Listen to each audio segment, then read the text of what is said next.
Guys welcome to another beautiful vlog. और आज के व्लॉग में मैं ज़्यादा कुछ इंटरेस्टिंग नहीं होने वाला है।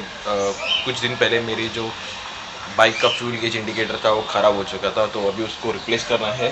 तो मैंने ये होंडा का जो एक्सेसरी था, कुछ इस तरह से दिखता है, वो मैंने मंगाया है। और इसकी अनबॉक्सिंग करूँगा, प्लस कुछ थोड़ी फार इन्फॉर्मेशन जो आपको बता सकता हूँ वो मैं इस व्लॉग में आपको बता दूँगा। और बस वीडियो को एंड तक ज़रूर देखना। अगर आपको ये वीडियो पसंद आए तो please do like share subscribe to my channel. तो चलिए इस एक्सेसरी की अनबॉक्सिंग शुरू करते हैं।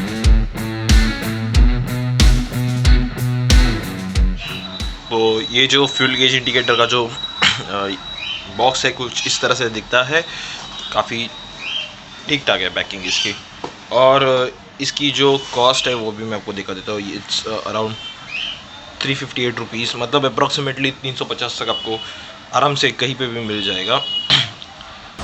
So guys let's begin with the unboxing of the accessory. तो बॉक्स कुछ इस तरह से दिखता है और ये भी मैं आपको दिखा देता हूँ। इसकी जो कॉस्ट है, जैसे मैंने कहा लास्ट टाइम भी, इट्स अराउंड 350 के आसपास आपको मिल जाएगा। काफ़ी सस्ता है। तो इसको चलिए खोल के निकाल देता हूँ। तो इसको कट कर देते हैं।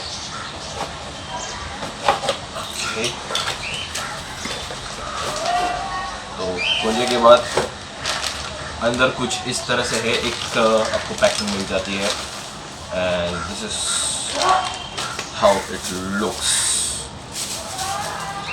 So this is how it looks. अभी ये क्या है एग्जैक्टली ये अगर मैं आपको बता दूँ तो so this is the O-ring.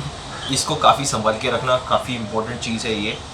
उसके बाद अगर देखो तो यहाँ पे एक ब्रैकेट है जिसके ऊपर वो पूरा ये सिस्टम जो है वो माउंट हो जाएगा। और ये कुछ इसके केबल्स है, या मैं इसको बोल सकता हूँ ये एक टाइप का सिस्टम जो है वो बैटरीज में जाएगा। तो गाइस ये फ्यूल टैंक का जो माउंटिंग है उसके पीछे का जो साइंस है या किस तरह से वर्क करता है ये आपका फ्यूल गेज, उसके बारे में आपको एक थोड़ा सा एक्सप्लेनेशन दे देता हूँ। तो आपने जैसे यूनिट देखा रहेगा, एक ब्लैक कलर का एक बल्ब था जो कुछ इस तरह से दिखता है। That is connected to a wire, steel wire था। अगर आप इमेज अपने वीडियो पहले इसके पहले देखा होगा तो। और वो कनेक्ट किया गया है एक ब्रैकेट को, कुछ इस तरह से ब्रैकेट होता है। उसको 4 बोल्ट होते हैं या 4 होल्स किए जाते हैं जिसमें आप बोल्ट डाल देते हो बेसिकली। इसके सेंटर में this is connected to this centre, कुछ इस तरह से ये कनेक्टेड होता है, ठीक है। और यहाँ से एक वायर जाती है that is connected to your battery. तो और ये जो पोर्शन है ये जाता है आपके फ्यूल टैंक में। तो मान लीजिए ये फ्यूल टैंक है आपका, कुछ इस तरह से,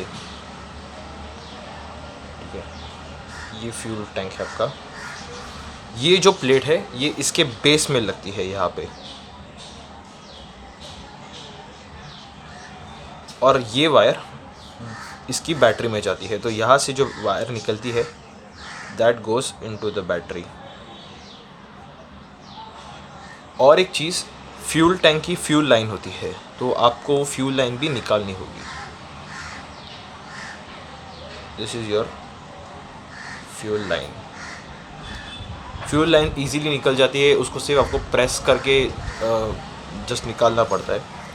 तो फ्यूल टैंक को ओपन करने के लिए आपको बेसिकली 3 बोल्ट्स को निकालना पड़ेगा। जैसे आप देख सकते हैं, एक जो होता है वो आपकी सीट के नीचे होता है और दूसरे जो बोल्ट होते हैं वो साइड में होते हैं। इन 3 बोल्ट्स को जैसे आप निकाल दोगे तो फ्यूल टैंक अपने आप जो है बाहर निकल जाएगा।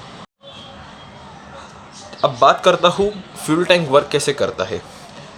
जब आपकी फ्यूल टैंक में पेट्रोल मैक्स लेवल तक होता है, मतलब इस लेवल तक जिसको मैं मैक्स लेवल में कहता हूँ, मैक्स लेवल होता है, तो ये जो बल्ब होता है वो कुछ यहाँ पे हो जाता है, यहाँ पे रहता है इस पोर्शन पे, ठीक है। और ये यहाँ से सिग्नल बैटरी को देता है। बैटरी जो है फ्यूल गेज पे 2 इंडिकेटर्स होते हैं, एक होता है F और एक होता है E। F मतलब फुल और E मतलब एम्प्टी। और एक इंडिकेटिंग आपका जो भी एनालॉग होता है या आपका जो एरो होता है, ठीक है। अभी तो फ़िलहाल डिजिटल आ गए हैं जिसमें आपको डिजिटली पता चलता है, तो उसमें सिर्फ इसको चेंज किया जाता है एनालॉग टू डिजिटल। तो जब ये जैसा मैं कह रहा था कि जब ये यहाँ पे होगा इस पोजीशन पे फ्यूल मैक्सिमम होगा तो इंडिकेशन जो होगा वो F दिखाएगा। जैसे जैसे आपका फ्यूल लो होते जाता है और वो इस पोजीशन पे आ जाता है, that is your minimum position, जिसको मैं मिनिमम पोजीशन कहता हूँ, मिनिमम पोजीशन। उस वक्त ये फ्यूल गेज कुछ इस तरह से यहाँ पर चला जाएगा और ये आपको एम्प्टी का सिग्नल दिखा देगा। तो कुछ इस तरह से बेसिकली जो है फ्यूल टैंक का वर्किंग होता है। तो मैक्सिमम पोजीशन जब यहाँ पे होगा तो पेट्रोल में, और ये जो बल्ब होता है ये प्लास्टिक का होता है, तो it floats on the in the inside the petrol tank. जैसे जैसे आप नीचे जाओगे उसी तरह से ये आपको इंडिकेशन करेगा। अगर इसका एक एग्जांपल दे दूँ तो जो हमारे फ्लश टैंक्स में एक प्लास्टिक का बॉल होता है, जब पानी का लेवल ऊपर होता है तो वो प्लास्टिक बॉल पूरा ऊपर तक फ्लोट करता है, and as you flush it goes down. जैसे ही वो नीचे जाता है तो पानी अपने आप रिफ़िल होने लगता है and then it comes up. तो कुछ इस तरह से बेसिकली उसी प्रिंसिपल की तरह वो वर्क करता है। तो कुछ इस तरह से आपकी जो फ्यूल टैंक या फ्यूल गेज है वो इस तरह से वर्क करता है। तो इन केस अगर आपको फ्यूल गेज कभी घर पे बदलना हो, आप एज अ ट्रैवलर हो, मेरी तरफ मैं बहुत जगह पे ट्रैवल करता हूँ बाइक्स के साथ, and in case if you think like damage हो गया है या कुछ है, तो ये छोटी मोटी चीज़ें आप खुद से रिपेयर कर सकते हो। So you don't need to find out for a person in a garage. So basically there are two things which you need to take into consideration. Number one is आपके पास प्रॉपर टूल्स होने चाहिए उस bolt को निकालने के लिए fuel tank से, that is one thing. And secondly जब भी आप इसका काम करोगे पेट्रोल निकालने का फ्रॉम ए फ्यूल टैंक, तो मेक श्योर दैट पेट्रोल ना हो, मैक्सिमम मिनिमम पेट्रोल होना it's okay, but fuel tank भर के मत रखना, बिकॉज फिर वो लीक करना चालू कर देगा, या फिर आपको फिर वो पेट्रोल निकाल के किसी कैन में रखना पड़ेगा। That is the another thing you can do. तो ओवरऑल बेसिकली एक छोटा सा वीडियो मैंने बनाया था आपके साथ शेयर करने के लिए, तो सो दैट अगर ये छोटा मोटा काम अगर आपको कभी करना हो तो आप खुद से कर सकते हो। You don't have to depend on person, garage person उसके लिए। Anyways, if you like this video, please do like, share, subscribe to my channel. Also follow me on my social media, links are given in the description below, you can go and check it out. And that's all for today. Till then, take care, travel safe, and also don't forget to subscribe to Plum Protocol.